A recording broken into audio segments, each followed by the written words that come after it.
Ok, probablemente en esta parte de, de las clases nos puede ayudar un poquito más. Vamos a hablar más de, ok, tenemos mucha información, tenemos muchos artículos. De hecho, ya no es difícil encontrar artículos, pero lo que les di ayer es para que refinen esa búsqueda, porque ya cualquiera puede encontrar artículos, pero es encontrar el artículo que les va a servir. Ahora, ya tienen este artículo, no todos los artículos o no todas las publicaciones tienen esta validez o van a ser clínicamente relevantes o nos van a ser útiles. Este es un poquito lo que vamos a hablar el día de hoy. Probablemente hoy sí nos puede ayudar más el doctor Trigueros con algunos de estos términos. Insisto, se pueden hacer bolas porque son términos que van a ir aprendiendo a lo largo del tiempo, pero quiero que se vayan empapando en ellos porque precisamente después en las entregas están hablando ahí de cosas o de términos como número necesario a tratar y esto y eso. Entonces, ahorita quiero que organicen sus ideas en qué parte del proceso cognitivo van. Por eso se los estoy dando de esta manera. ¿Sí? Entonces, ya encontraron un artículo, dices, ok, está bien. Les preguntamos alguna tarea y dices, ¿de dónde lo sacaste? Pues de un New England. Eso a mí no me dice nada. Hay muchas publicaciones que pueden estar en revistas de alto impacto que son basura, con las palabras así. Entonces, no porque estén en ciertas revistas o no, hay que entender este contexto, no me quiero meter tanto ahí, pero hay que entender que hay otros intereses en cuanto a la difusión científica. Entonces, hay mucho dinero de por medio, o sea, no crean que es fácil llegar a publicar en una de estas revistas, no cualquiera lo publica.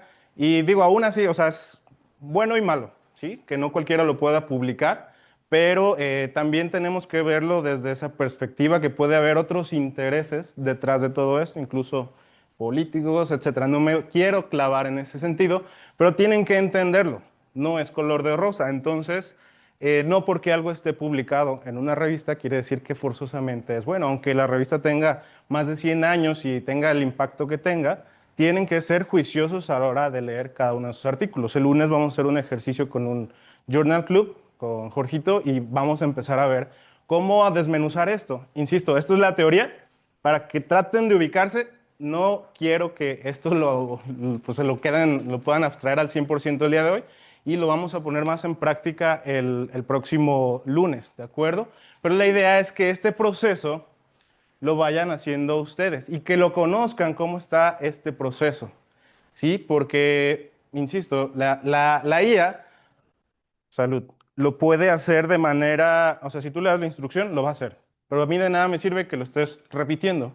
O sea, lo que tú tienes que hacer es un copiloto, la IA, en el cual tú le vas a pedir que te vaya desmenuzando ciertas partes y tú vas a hacer el protocolo o el proceso mental, perdón, o cognitivo de interpretar esa información. Entonces, lo que veíamos ayer, ya tenemos una información muy vasta y de verdad se van a dar cuenta que publican de todo, cosas absurdas, ¿sí? Entonces, tampoco es que todo sea malo, pero tienen que entender bien que no todos los artículos son buenos. Partiendo de ahí, ¿en dónde estamos ahorita? Ayer ya nos enfocamos en lo que era la búsqueda, ahorita tenemos este artículo y sería hacer una lectura crítica, ¿de acuerdo? Mm, por lectura crítica, y se los traigo también a colación porque les mencionaba que estas cosas no nos lo enseñan, o bueno, al menos en mi formación, hasta donde yo, en toda la universidad y todo, pues tal vez en las clases hay como de investigación, pero la verdad es que estábamos perdidos. Bueno, yo estaba perdido. Entonces, ahorita es tratar de aterrizar esto, porque finalmente seamos de la especialidad, incluso seamos médicos generales, estas son cosas que tenemos que hacer. Si no, vamos a estar interpretando publicaciones de TikTok. O sea, no. O sea, tenemos que interpretar bien esta información, diseccionarla. Y la parte 3 sería integrar toda esta información en procesos ya más avanzados. Esta parte es la que les va a costar más tiempo. No lo van a hacer de un día para otro, pero tienen que entender en dónde están, ¿ok? Y que conforme vayan avanzando, se van a ir dando cuenta que van a encontrar artículos que pueden ser muy valiosos. Entonces tenemos que auditar o revisar estos artículos. Hago también el comentario que esta exposición es proporcionada por Notebook LM. La siguiente clase va a ser un poquito más de algunas herramientas para usos variados en este orden. Y esta me ayudó a hacer esta exposición. Yo le pasé la información. Tampoco me voy a echar el crédito. Ay, yo hice este cuadrito. Nah, no. Aprovechando también las clases de Adrián. A la hora de nosotros traer una presentación, tampoco nadie nos enseña cómo, qué colores. Sabes que a mí me gustan los colores pastel y cuando ven aquí no se ve nada. O las letras están súper chiquitas. Entonces nadie nos explica eso. Conforme los vayamos diciendo cómo hacer las clases, finalmente lo que les decía Adrián, o sea, tienen que preparar bien la información y a la hora de plasmarla ahorita y de dar el mensaje, esto es importante que sea muy visible. Entonces tenemos ya un chorro de herramientas que nos ayudan a, que es la misma información, o sea, es la información de mis artículos, pero está expresada pues por otra herramienta. Entonces, para que no me voy a echar yo el crédito de haber hecho esto, si la modifiqué, tampoco crean que la... Pero después les voy a explicar cómo funciona más a detalle. Entonces, desde que ustedes ven o sea, la portada de su artículo, ya ahí ustedes pueden discernir o van a discernir si este artículo es algo que es útil para lo que ustedes están tratando de responder. Desde el título ustedes van a identificar una población y qué tipo de estudio es el que están realizando.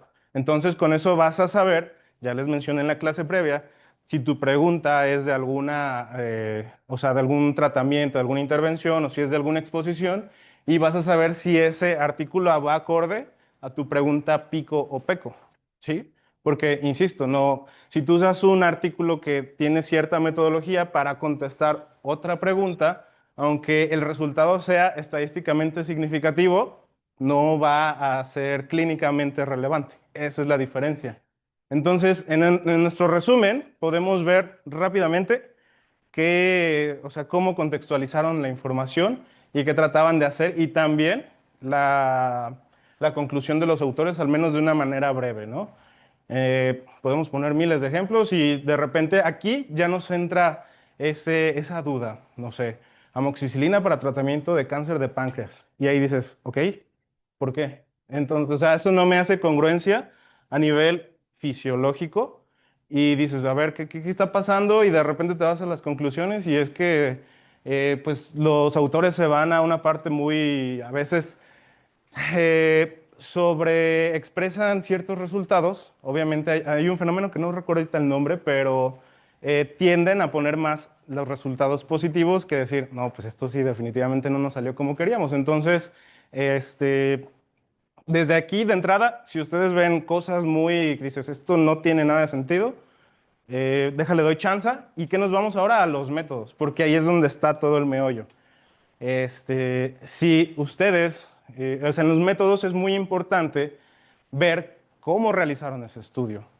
Sí, podemos utilizar muchos ejemplos, si es un ensayo clínico aleatorizado o un estudio observacional, pero vamos a ver, por ejemplo, en los journal clubs, por eso nos sirve mucho para hacer esta dinámica. Es que quiero ver si en la enfermedad renal crónica tienen cierto desenlace. ¿Cómo definieron enfermedad renal crónica? Porque no siempre, o sea, nosotros tenemos un concepto de qué es enfermedad renal crónica, pero probablemente ellos definieron enfermedad renal crónica una tasa de filtrada mayor de 90, no sé, por poner algún ejemplo muy burdo, ¿no? Entonces pasa que a veces o sea, obviamente ya la población no es la misma. O artículos incluso más viejos en los cuales, es que estudiábamos pacientes bajo estas características o este diagnóstico, entonces tú te vas. ¿Cómo hicieron ese diagnóstico? ¿Cómo tú decías que este paciente tenía esta enfermedad? No, pues bajo estos criterios de hace 50 años. Entonces esto probablemente ya no es tan replicable a lo que estoy viendo ahorita. Entonces, este es el corazón para buscar de entrada si hay sesgos de aleatorización, de cegamiento, de seguimiento, y si esto no está bien estructurado, me haya salido como me haya salido el resultado, la P más baja que se puedan encontrar y todo, lo pueden desechar sin temor a decir, este artículo no me sirve para nada, ¿sí?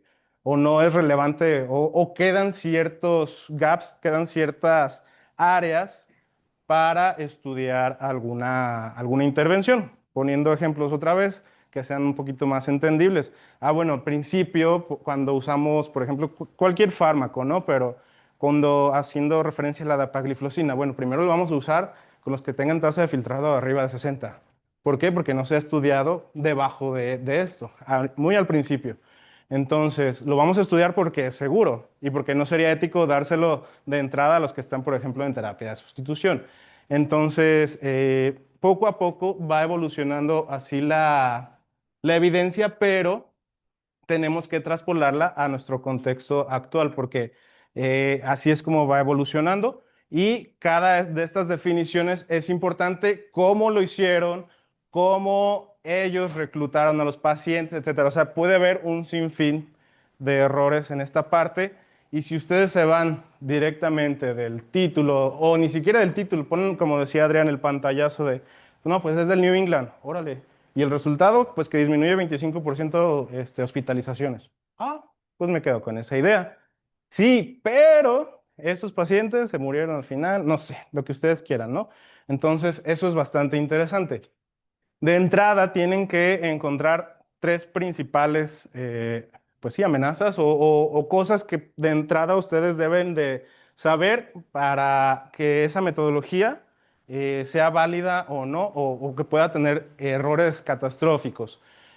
Por principio de cuentas, la aleatorización, aquí estamos hablando más en estudios, ensayos clínicos aleatorizados, ahorita vamos a hablar de observacionales, pero aquí la idea es que tengamos los grupos que tengamos, que estos estén aleatorizados, es decir, que los grupos estén distribuidos idealmente de acuerdo a las diferentes características, porque si en este punto decimos, bueno, es que en el grupo de control teníamos nada más 5% de mujeres y en el de intervención teníamos 90%. Es un ejemplo muy burdo, pues, pero creo que así queda un poquito más claro. Si nosotros después hacemos una conclusión bajo estos parámetros, podemos tener un error, ¿no? Entonces, aquí la idea, y nos ponen las tablas, y a veces ni las revisamos creyendo que pues todos los estudios están perfectamente aleatorizados, pero siempre tenemos que revisar la tabla 1, que es por lo general donde vienen los datos de la población, los datos basales, y sí suele pasar que incluso en estos estudios grandes y todo, hay errores al generar esta aleatorización. Y depende mucho cómo capten a los pacientes, etcétera. O sea, es un mundo, ¿no? Pero de entrada quiero que entiendan esa parte, porque de lo contrario, esta variación ya no va a ser dependiente del azar, sino que pues va a ser directamente porque tú elegiste grupos muy distintos, entonces no puedes compararlo uno con el otro. Dentro de los sesgos tenemos varios que vamos a ver en la siguiente diapositiva, pero esto nos va a guiar hacia otros, o sea, son igual características por lo general del diseño de estos estudios, pero que nuevamente el objetivo nos va a llevar a otra parte y las de confusión en este sentido, que algunas otras variables que tal vez ni siquiera medimos o que no tomamos en cuenta para nuestro estudio puedan estar dándonos un resultado, como nosotros no lo tomamos en cuenta, entonces solo estamos midiendo esta parte de acá. Entonces, si tenemos un desenlace, pero nunca medimos si los pacientes estaban utilizando alguna otra cosa, pues nos podemos ir con ese sesgo de que el paciente desarrolló o tuvo cierto desenlace, pero probablemente no fue por lo que yo hice, sino por alguna otra cosa. Bajo esta primicia, pues en los ensayos clínicos la analogía es que es como una carrera, ¿sí? Entonces, es como si todos los concursantes pues deben de estar, cada quien se preparó a su manera, pero en teoría deben de estar bajo las mismas circunstancias, que todos sean pues de características similares, por ejemplo, pues la forma en la que la hacen en las carreras, pues que sean hombres, mujeres.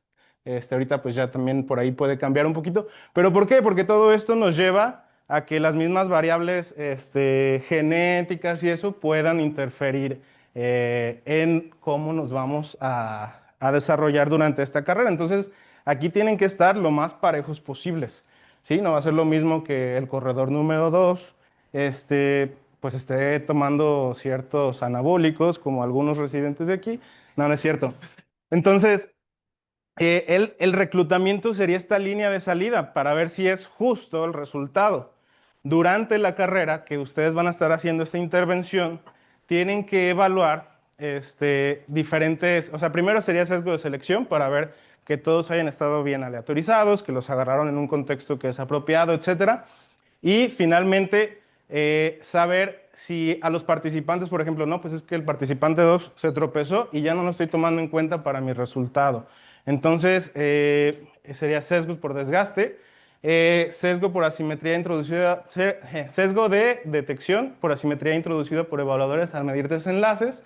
Aquí depende mucho del cegamiento, ¿no? Entonces, no es lo mismo dar dos pastillas que se ven igual pero son diferentes, a hacer una intervención que obviamente una conlleva hacer algo que tú estás sabiendo que estás haciendo algo, que el paciente sabe que le estás haciendo algo. ¿A qué ejemplo se les ocurre? Como intervenciones que no puedes cegar, o sea, son cosas que una pastilla versus otra, a lo mejor no puedes saber cuál es el placebo y cuál es la intervención. Hay otras que no van a tener estas características. Entonces, ¿mandé? Ujú.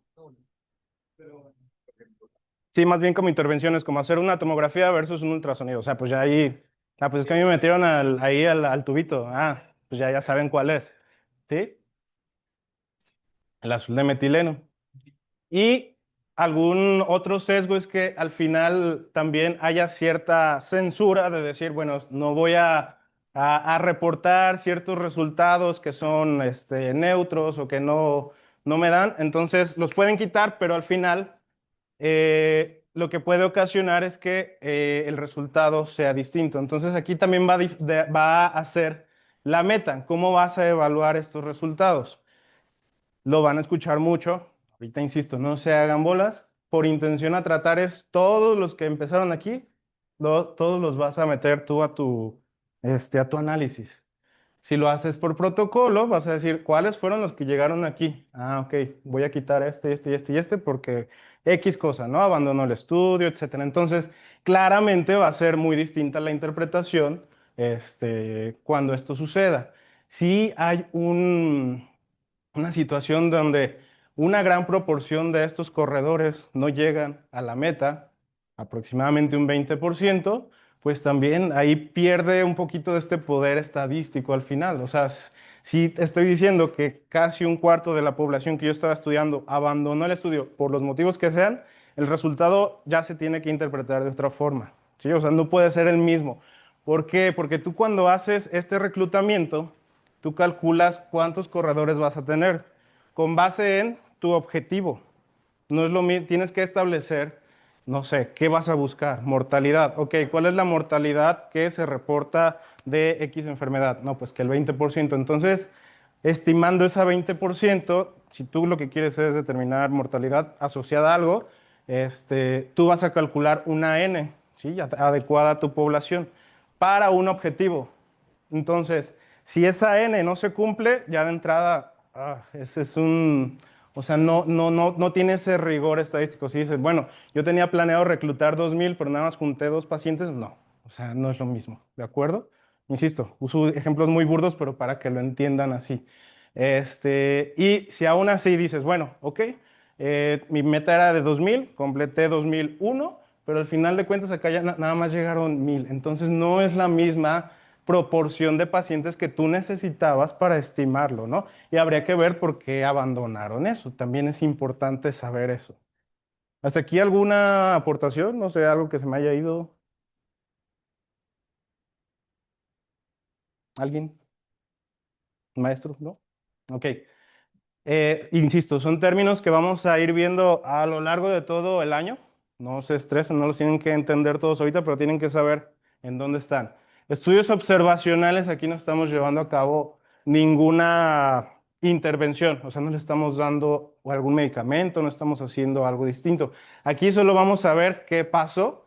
Insisto, esto ya lo deben de haber visto desde la carrera. Pero es muy diferente porque aquí ustedes lo que van a tratar es de asociar ciertas cosas. Los estudios de corte por lo general van de manera prospectiva, no necesariamente, pero entre poblaciones expuestas, no expuestas y ver algún desenlace. ¿Sí? Entonces, por lo general, eso es lo que tienen que ver. Cuando les preguntamos, bueno, ¿fue un estudio de corte? Fue prospectivo, quiere decir de aquí del tiempo hacia adelante para ver si desarrollaban X cualidad. Ahora, bajo esto tienen que saber que no podemos controlar todas estas variables. Por eso caen dentro de esa rigurosidad, porque no podemos controlar muchas de estas variables, como se van a dar cuenta también cuando hagan sus propios protocolos. eh, si hay cosas que ustedes no pusieron en algunas, o sea, porque mucha de esta información se recaba también a veces de expedientes, o sobre todo también en casos y controles. Entonces, si no estamos estandarizando ciertas medidas de igual manera, por hacer el ejemplo de en casos y controles, si ustedes quieren ver todos los que desarrollaron cáncer de pulmón, quiero ver pues qué tanto se habían expuesto al tabaquismo. Sencillo, ¿no? Sí, pero en la historia clínica yo no sabía cuántos cigarrillos o lo escribieron mal, etcétera. Entonces, si de aquí de entrada el método o cómo lo estoy yo evaluando no es adecuado o la definición no es adecuada, pues vamos a estar diciendo, pues hay una cierta asociación bajo esto y esto fue lo que me dio estadísticamente a mí, pero no puedes tener esa certeza de que la información que tú tenías está totalmente correcta. Por eso lo mejor es hacerlo en el sentido prospectivo porque ahí puedes controlar más esas variables. Y al final de cuentas, lo que nos va a dar o lo que vamos a obtener son probabilidades de riesgo, es decir, probabilidades de desarrollar eh, ciertos desenlaces. Entonces, ¿por qué hablo de esto? Porque típico en X, ya no es Twitter, bueno, le voy a seguir diciendo Twitter, pero el pantallazo de cualquier adscrito, de cualquier hospital, de por allá, bueno, y dice, no, pues que tal medicamento reduce contundentemente un 25% la probabilidad de muerte. Bueno, eso es un riesgo relativo.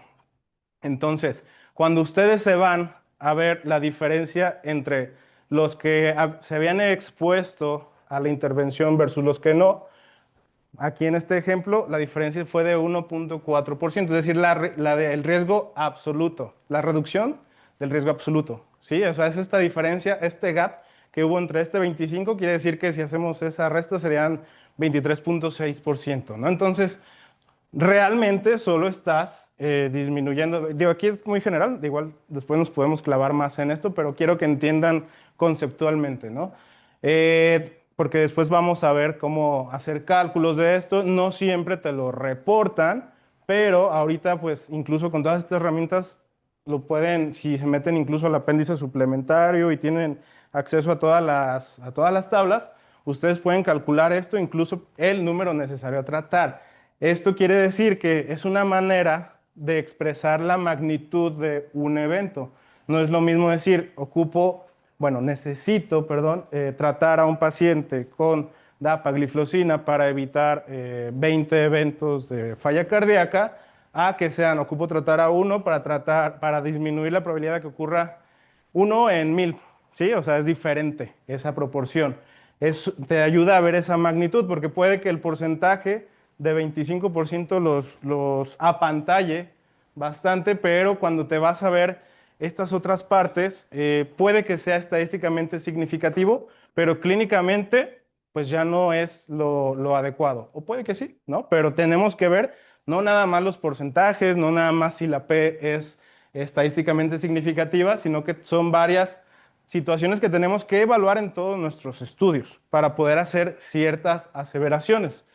Entonces, bajo esta perspectiva, ya tenemos nosotros que el artículo sí está bien hecho metodológicamente, o sea, estuvo bien aleatorizado, la reducción del riesgo absoluto es muy buena, entonces este medicamento sirve, ok, pero eso lo puedo traspolar a mi paciente. Eso era lo que mencionaba también ayer David, que hay ciertas herramientas, eso no los voy a mencionar ahorita, pero la idea es que conceptualmente ciertas herramientas que te dicen, a ver, yo tengo este paciente con estas características. ¿Puedo utilizar la metodología que usaron en Biker ICU 2 para tratar a este paciente? Pues no, pues que no, porque tu paciente ya está bajo estas ciertas características. Ah, ok. Sí, o sea, es diferente. Pasa muy seguido en varias cosas, ¿no? Que dicen de repente ahí en la entrega, no, pues que le hice una prueba de estrés de furo. ¿Y para qué? ¿Por qué? O sea, no estás en el contexto adecuado. O sea, sí estudiaron eso, pero tu paciente no tiene nada que ver para que le hagas una prueba de estrés o lo que ustedes quieran, cualquier intervención. Sí, es o sea, el estudio muy bien, muy padre y todo, pero ¿es aplicable en Juanita de 80 años que vive aquí en Tlajomulco? No sé. Tal vez sí, tal vez no. Y ahí tenemos que hacer este matiz tanto genético, porque si en el mismo estudio no incluyeron pacientes, pues, latinoamericanos, etcétera, si ahí es donde cae mucho peso, ahora sí, de esa aleatorización. Si los pacientes estaban bien aleatorizados, bueno, entonces tal vez Juanita sí entre dentro de este porcentaje.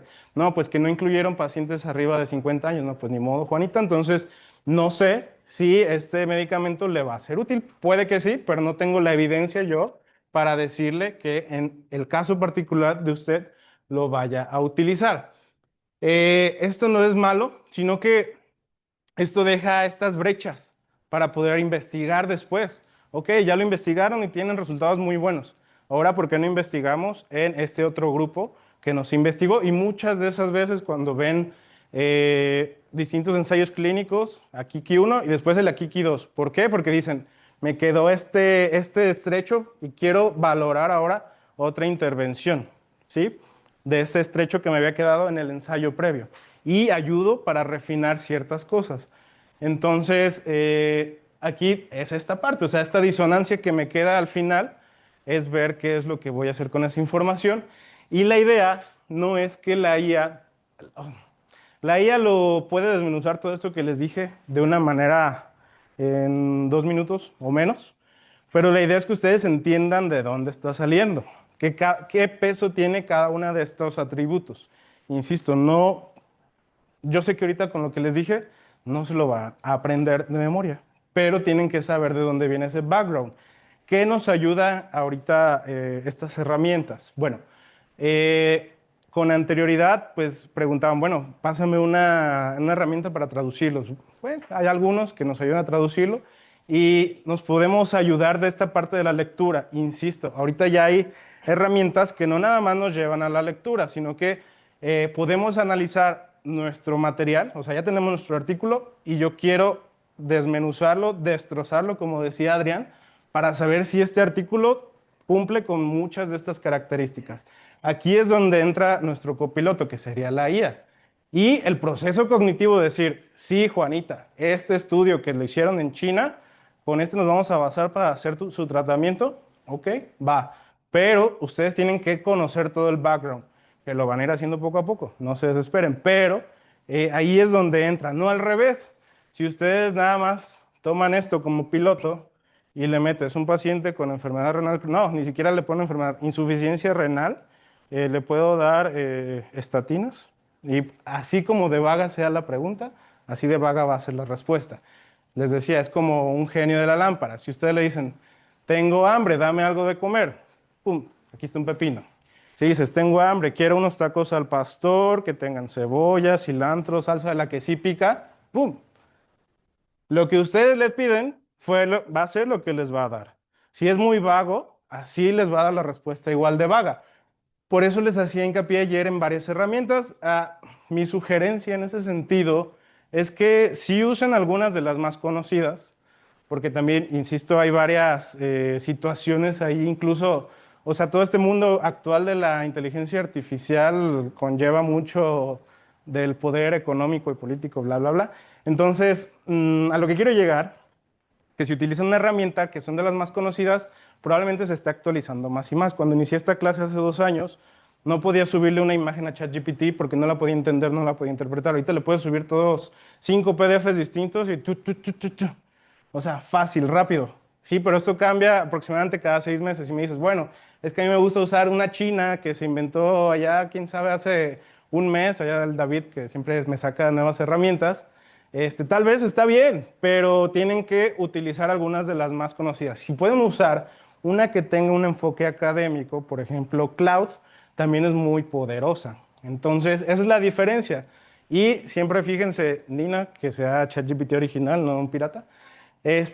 Ok, esas son recomendaciones generales.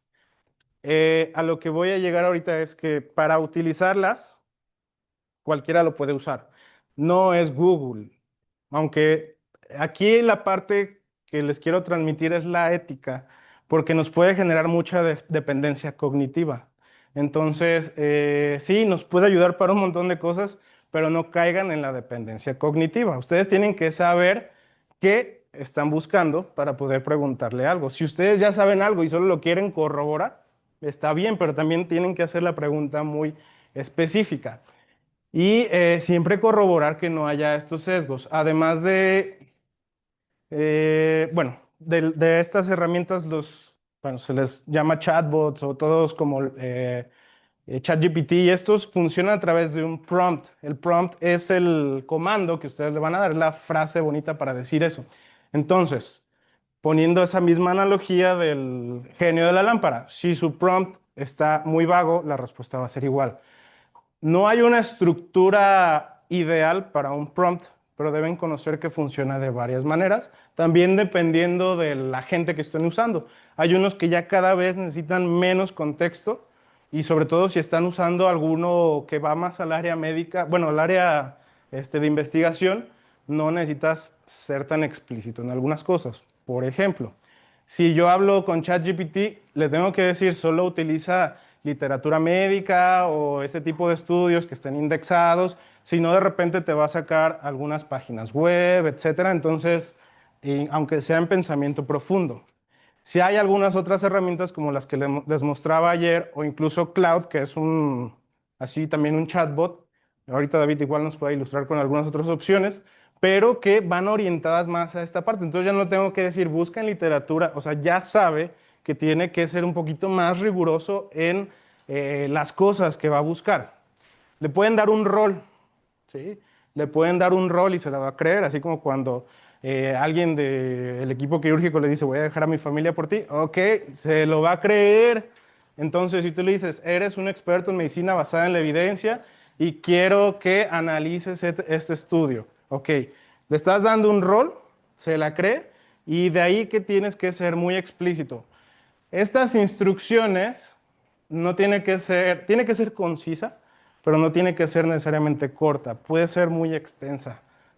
Y todo importa. ¿A qué me refiero? Los puntos que usemos, las comas que usemos, todo en lo que lleva toda esta parte de la gramática importa. Si ustedes le ponen, te voy a pasar un texto y quiero que corrijas la ortografía y gramática, entonces le pones dos puntos, pones todo entre comillas el texto o se lo pasas en otra manera y él entiende que toda esa parte que estás como seleccionando es la que va a modificar. ¿Ok? ¿Qué otra cosa importante de esto? Muchos de estos tienen memoria, que es bueno, pero puede ser malo. Si estás en una misma conversación, hagan esa analogía, o sea, tienen la misma conversación, pero le están metiendo información de muchos pacientes. Pum, pum, pum. Entonces, dime cuál era el sodio de hace 2 días. Hace 2 días me metiste información de 5 pacientes. ¿Cuál sodio quieres? O sea, es más probable que alucine o que tenga errores. Entonces, en ese sentido, si les empieza a dar como un círculo vicioso en de que no llegas a nada, hagan una nueva conversación y se borra esa memoria temporal y empiezas de cero a preguntarle las cosas que quieres. De lo contrario, va a seguir agarrando de otras cosas y se puede equivocar más fácil. Digo, ahorita es como cosas muy básicas, podemos entrar, de hecho el módulo 3 está pensado en usar algunas de estas herramientas más práctico, pues. Pero cosas básicas que deben de entender cómo funcionan, porque insisto, yo estoy seguro que ya un 90% de aquí utilizan ChatGPT o alguna de estas cosas, pero ¿realmente lo saben usar? No lo sé. Entonces, la memoria y... ¿qué otra cosa importante de los chatbots? Pero Ujú. ahí le ganas tiempo a ver un montón de cosas. Sí, o sea, los usos, ahorita, bueno, en el módulo 3 vamos a ver más usos como ya en otras áreas, ahorita como que quiero llegar o aterrizar la parte de ser como críticos, entonces, nada más para concluir esta parte, o sea, ustedes tienen su artículo, tienen que destrozarlo y esto es un proceso que ustedes van a hacer, pero lo van a hacer o lo pueden integrar con IA, que es mi propuesta o una de las cosas que pueden hacer para optimizar tiempo, porque volvemos al comentario del día de ayer, no es que esto nos haga huevones, nos puede hacer dependientes, sí, pero si lo saben usar, no. Si ustedes le dan un prompt muy detallado, insisto, mientras más detallado sea, más, o sea, su respuesta va a ser igual de detallada. La ironía de esto es que ustedes le pueden decir, quiero hacer esto, tengo la idea de hacer esto. Mm, y ellos, el mismo ChatGPT, por ejemplo, les puede dar el prompt para seguir gestionando eso. O sea, tienen que pensar fuera de la caja. Ay, es que no sé, es que ya le pregunté y no me da nada, o no me da lo que quiero. No sé usarlo, me rindo. No, o sea, perdón, es que no sé usarte. Este, quiero, o sea, mi objetivo final es este. Dame el prompt para que tenga este límite, esto y esto y esto y esto. Ok, aquí te va el prompt organizado. Esa es la idea, que no se cierren a, no, es que ya no supe usarlo, ni modo.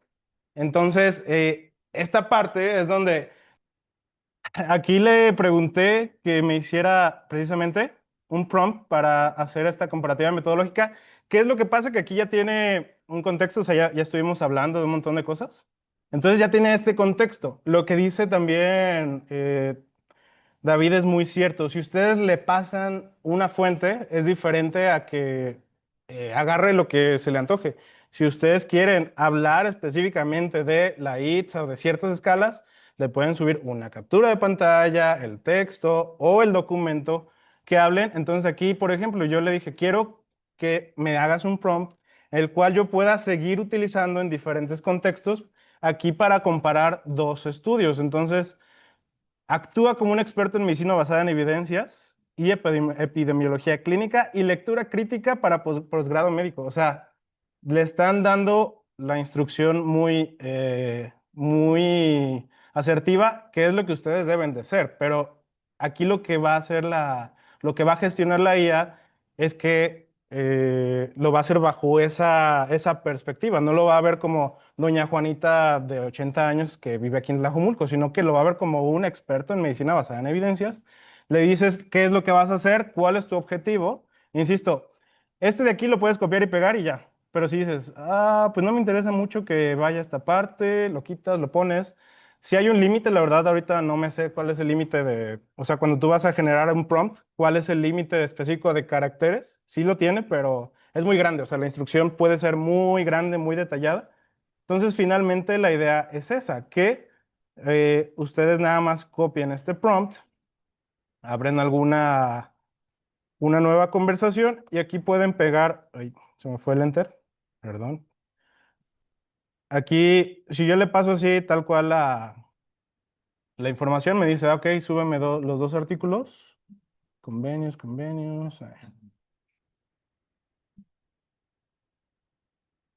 Y obviamente, pues, no sé, si quieres comparar dos, lo más probable es que estás hablando de una intervención parecida, ¿no? O algo parecido. Entonces, aquí por hablar de algo, uno le estoy subiendo el Akiki y el Start aquí. Entonces, tienen como que un fundamento parecido, pero son muy diferentes en ciertas cosas. Entonces, prácticamente me empieza a hacer todo lo que yo le dije aquí y me lo empieza a desglosar. Me lo está dando en forma de tabla. Entonces, si yo le digo, o sea, primero, o la parte uno de todo esto era elabora una tabla comparativa. Entonces, lo está haciendo, está pensando, shalala. Honestamente, no me gustó del todo cómo lo hizo y lo hice en esta que se llama Cloud. No sé si algunos los han utilizado, pero también, o sea, es como los celulares. Son como diferentes marcas, hacen cosas similares, pero pues el dueño es diferente y es igual, o sea, los mamones, los nombres que les ponen son muy, sí, o sea, de que iPhone 16 Pro, bla, bla, bla. O sea, aquí le ponen el nombre del modelo que están utilizando, le van cambiando el nombre conforme es más, este, pues más detallado, lo van puliendo y va generando menos sesgos. Cloud sí es un poquito más académico.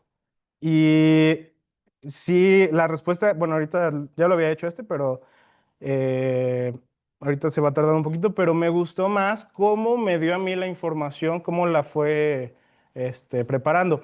Aquí, sin le damos a quién pensar, estamos viendo cuál es la lógica que está tomando.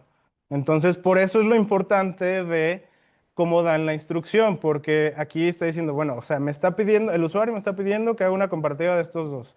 Ok, voy a estructurar esta comparativa con base en esto y esto y esto y esto y esto y esto. Y a veces hace uso de otras herramientas, pero vean, o sea, cómo lo va, a ver, lo voy a hacer más grande, perdón. Cómo lo va explicando. Como yo ya le pasé las mismas fuentes, también vale la pena poner aquí, no quiero que alucines, no quiero que busques en otro lado más que en lo que te estoy pasando.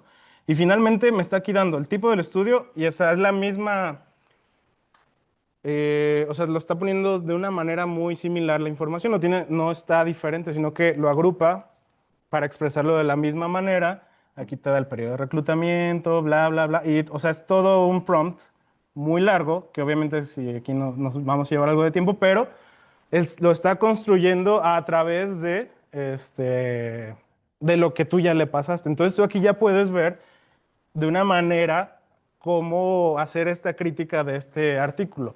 No reemplaza que leas por completo el artículo, pero sí te orienta mucho a decir, ah, ok, entonces este era en 31 UCIs, pero nada más era en Francia, y este era en 15 países, en 168 hospitales. Ahí te cambia ya mucho el contexto y lo estás viendo expresado de una manera, creo que es muy, muy fácil de digerir, incluso en tu idioma, ya no necesitas una que te lo traduzca tal cual, aunque sí las hay para hacerlo eso, pero insisto, la manera en la que ustedes van a tener acceso a este conocimiento ya no es nada más pasiva leyendo. Ahorita pueden hacer cosas más activas a través de estas herramientas y la información es igual o mejor de válida porque es más personalizada a lo que ustedes están tratando de buscar. ¿Va? ¿Tienen ahorita alguna duda o alguna aportación? Digo, esto es un ejemplo, pero literalmente lo que se les ocurra, en un par de meses yo creo que todo se va a poder hacer con esto, ya subirle un video y... Pero, o sea, hacer esto es algo que la idea no es que lo reemplace o que reemplace su proceso cognitivo, sino que les ayude a abstraer esta información de una manera más fácil. Como les decía ayer, puede que la manera en la que está escrito cierto artículo, pues nada más no puedes entenderlo o está muy difícil. Entonces, si tú ya tienes una estructura mental de cómo funciona un ensayo clínico aleatorizado y lo vas desmenuzando, tú mentalmente ya vas poniendo esos conceptos y no tienes que desgastarte finalmente en estar tratando de leer o tratando de entender algo que te va a llevar más tiempo. Al final dices, ok, ya entendí qué es lo que querían decir aquí, déjame, voy ahora sí a leerlo o a ver exactamente si dice de verdad esto.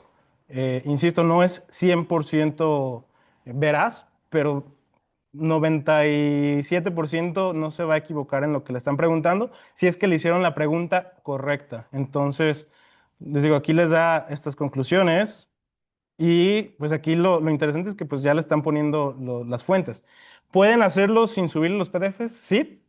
Le ponen, quiero que compares el Akiki con el Start aquí y entiende el contexto, entiende cómo y todo, pero pues sí es más probable que tenga algún sesgo de alucinar. Entonces, no sé si tengan alguna idea. Es que yo no uso Cloud, pero OpenEvidence sí. Es que Open Evidence está, ¿cómo se dice? Está avalado o está su base de datos está junto con la New England y todo eso. Entonces, si le preguntas a Open Evidence, es muy probablemente que sí. Si le preguntas específicamente a tienes que utilizar, a ver, ahí ¿dónde está? Tienes que utilizar aquí que lo busque en la web, búsqueda web. Porque si no, haz de cuenta que tiene que saber de dónde va a agarrar la información. Si tú deshabilitas búsqueda web, lo va a buscar con lo que ya tiene hasta que lo entrenaron, que es como hasta hace 5 años, 4 años. O sea, va a agarrar la información que tenía hasta hace 4 años. Si tú le das búsqueda en la web y tú le dices, quiero que busques tal estudio, depende también qué tan reciente, puede que sí lo encuentre, pero tienes que ser así muy clara. Busca este y dime qué dice. No te va, como si tiene límites, o sea, no te va a decir que lo bajes de manera ilegal, pero sí te puede hacer como esa lectura. ¿Qué desventaja tiene? Que no estás viendo el artículo tal cual, entonces puede que te esté inventando cosas. Pero sí, o sea, Open Evidence no, porque Open Evidence, de hecho, si hay alguna respuesta que le genera como confusión o que no hay una respuesta muy clara para eso, no te la da, porque no hay el sustento para darla. Ajá. Sí, pero igual, o sea, en ChatGPT lo mismo, o sea, si quieren buscar como ese tipo de cosas, es habilitar la búsqueda aquí en Internet. Y, o sea, igual, cosas muy básicas de cómo funcionan. Hay diferentes modelos, o sea, el auto, el que es como, oye, ¿cómo prendo mi carro? No sé cómo, o sea, no ocupa hacer un proceso cognitivo tan cañón. Y si le ponen el thinking, que es el pensamiento más profundo, tal vez se tarda un poquito, pero les da una respuesta en la cual ya hizo un proceso más trabajoso. Y aquí también pueden, bueno, no, y aquí ya está seleccionando Thinking y pueden utilizar otras, no, pueden usar muchas cosas, pero esto no los quiero hacer bolas ahorita. Y el detalle es que los bajen y que vayan pues jugando con ellas. Sí, les sugiero, si me preguntan, porque ya lo han hecho, ¿es una buena inversión? Sí, yo creo que sí. Les ayuda mucho a hacer más cosas de manera cognitiva, pero quitándose otra carga de cosas que ya no tienen sentido seguir haciendo. No sé si tengan alguna otra duda o aportación, Doc, perdón. O sea, sí depende mucho de la herramienta que estén utilizando, que tenga ese enfoque tal vez un poquito más hacia la investigación o estas partes. Por eso les digo que Cloud es superior en ChatGPT a eso, pero pues también las van modificando en base a esto. Entonces, si ustedes se van a la parte de configuración de su ChatGPT, le pueden poner ya incluso cómo les hable. Un estilo predeterminado, profesional, amigable, franco, que es directo y alentador, extravagante. De verdad, lo que ustedes quieran.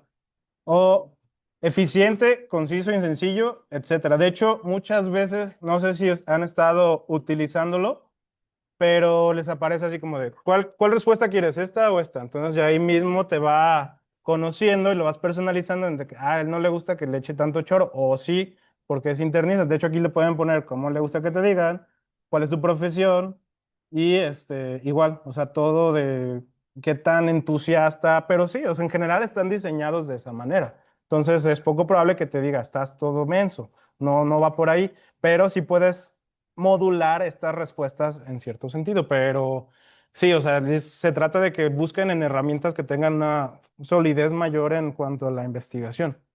¿Alguna otra pregunta? Perplexity también tiene muchas herramientas y funciona igual, o sea, un fundamento igual que ChatGPT, o sea, te aparece igual la página y tal vez algunas tienen un poquito más, un poquito menos, como a este le puedes subir 3 PDFs y a este 4, ¿no? Pero al final de cuentas es lo mismo. Perplexity también es muy buena para ese contexto.